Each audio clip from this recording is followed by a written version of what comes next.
Hello বন্ধুরা, তোমরা সবাই কেমন আছো? অনেক দিন পর তোমাদের সঙ্গে আরও একটি রান্নার রেসিপির ভিডিও শেয়ার করছি। দেখো, জিরে ধনে একটু শুকনো লঙ্কাকে শুকনো খোলায় নেড়ে নিয়ে দেখো গুঁড়ো করে নিচ্ছি। 4 পিস রুই মাছ নিয়েছি। দেখো, দুটো লেবুর কুচি করে নিয়েছি, একটু গোলমরিচ গুঁড়ো, হলুদ গুঁড়ো, চালের গুঁড়ো, নুন, একটা লঙ্কা, কিছুটা রসুন, আর দেখো আদা নিয়েছি, তো টমেটো সস, পেঁয়াজ কুচি করে রেখেছি, আর ভাজা মশলাটা নিয়েছি, আর হচ্ছে মুসুর ডাল নিয়েছি। এবার দেখো, পেঁয়াজ, আদা, লঙ্কা আর রসুনটা একটু থেতো করে নিচ্ছি। ততক্ষণে বন্ধুরা তোমরা বলে ফেলো কে কে আমার রান্নার ভিডিওগুলো মিস করছিলে। তোমাদের আশায় ভালো লাগে বলেই আমি রান্নার ভিডিওগুলো একটু একটু যেটুকু জানি শেয়ার করি। সো দেখো, থেতো করা প্রায় হয়ে গেছে। এবার আর সত্যি বলতে কি, এই রান্নাটা খেতে না খুব সুস্বাদু হয়। এরকম রান্নাটা তুমি আর একবার বাড়িতে ট্রাই করে দেখো, গরম ভাতের সাথে দুর্দান্ত খেতে হবে। এরপর দেখো, থেতো করে নিয়ে দিয়ে দিলাম একটু হলুদ গুঁড়ো, দিয়ে দিলাম একটু হচ্ছে গোলমরিচ গুঁড়ো, দিয়ে দিলাম। এবার লেবুর রসটাকে চিপে দিয়ে দিচ্ছি, একটু টমেটোর সস দিয়ে দিলাম। এবার ভাজা জিরের গুঁড়োগুলো দিয়ে দিলাম। এবার দেখো, একটু চালের গুঁড়ো দিলাম, 1 চিমটের মতো নুন দিয়ে ভালো করে এবার মাছগুলোকে দেখো এপিট ওপিট করে ভালো করে মাখিয়ে নিচ্ছি, মাছের ভিতরে যাতে মশলাটা ঢোকে। আর আমি যেহেতু বাড়িতে আমাদের 4 জন সদস্য ছিল, তাই বাড়িতে আমি 4 পিসের মতো মাছ নিয়েছি। তোমরা যতটা পরিমাণে সদস্য হবে সেই পরিমাণে মাছের পিস নেবে, ঠিক আছে? এবার দেখো, ভালো করে মাখিয়ে নিচ্ছি। এবার উপর থেকে একটু কাঁচা সর্ষের তেলও দিয়ে দিলাম, দিয়ে মাছগুলোকে আরেকটু ভালো করে দেখো মাখিয়ে নিচ্ছি।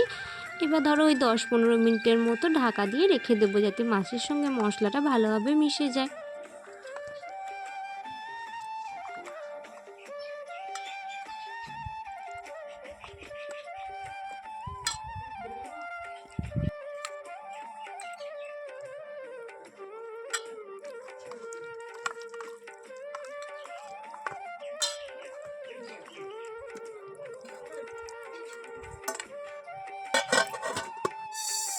দেখো, কিছুটা গোটা মুসুর ডাল নিয়েছি, মুসুর ডালটাকে এবার কড়াইয়ে হালকা করে নেড়ে নিচ্ছি, বেশ একটু লাল লাল করে ভেজে নিচ্ছি। বেশ আঁচটা এই সময় একটু কম রাখতে হবে, যাতে মুসুর ডালটার ভিতর থেকে না পুড়ে যায়।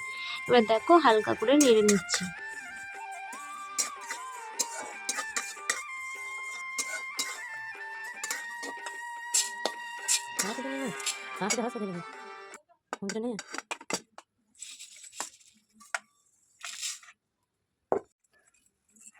এবার মুসুর ডালটাকে দেখো একটু ঠান্ডা করে এবার গুঁড়িয়ে নিচ্ছি। এটা মিহি করে গুঁড়োনোর দরকার নেই, কেউ তোমরা মিক্সির জারেও করতে পারো।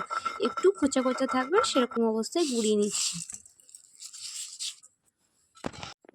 এবার দেখো, মাছটা মাখিয়ে রেখেছিলাম, মাছ মাখানোটা ঢাকাটা খুলে দেখো মাছগুলোকে এবার ওই মুসুর ডালেতে ভালো করে কোট করে নিচ্ছি, এপিট ওপিট ভালো করে কোট করে নিচ্ছি একটা একটা করে মাছকে।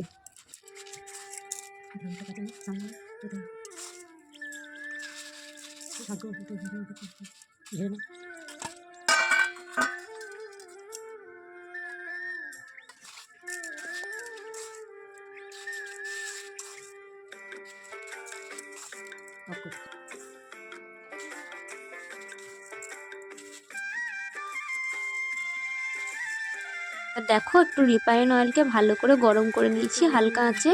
এবার দেখো, মাখানো হয়ে গেছে, মাছগুলোকে মুসুর ডালেতে ভালো করে কোট করা হয়ে গেছে পিসগুলোকে। এবার একটা একটা করে মাছের পিসগুলোকে দেখো তেলে ছেড়ে দিচ্ছি। এবার একটু সময় ধরে হালকা লালচে করে ভেজে নেব।